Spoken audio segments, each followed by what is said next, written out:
Fred? Close man na sila. Sigudi, ano ito, kanang ni-change his mind. Lagi. Kasi weekend, di ba po ito si weekend? O, si Terry. Terry ka. Oo, Terry.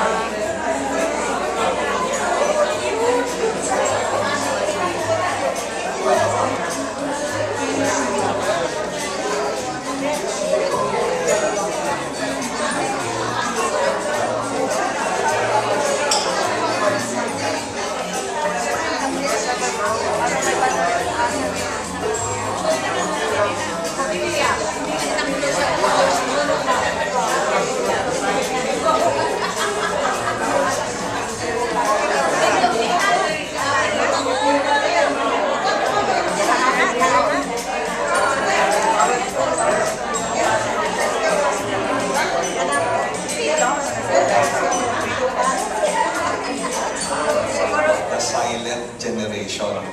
Okay, what is the silent generation? Tignan nyo si Tito Fred. Silent, di ba?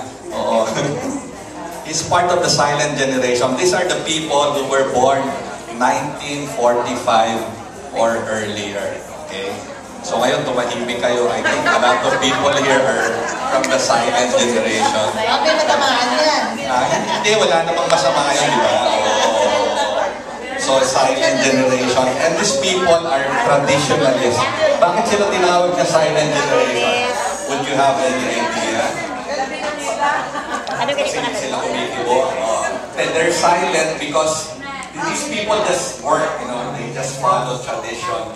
Yun yung ano eh. That's the characteristic of this silent generation. Pero pagdating ng 1946, this is after World War II. Okay.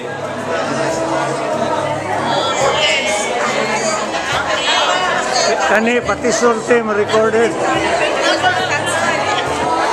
Pati sulti ma-recorded.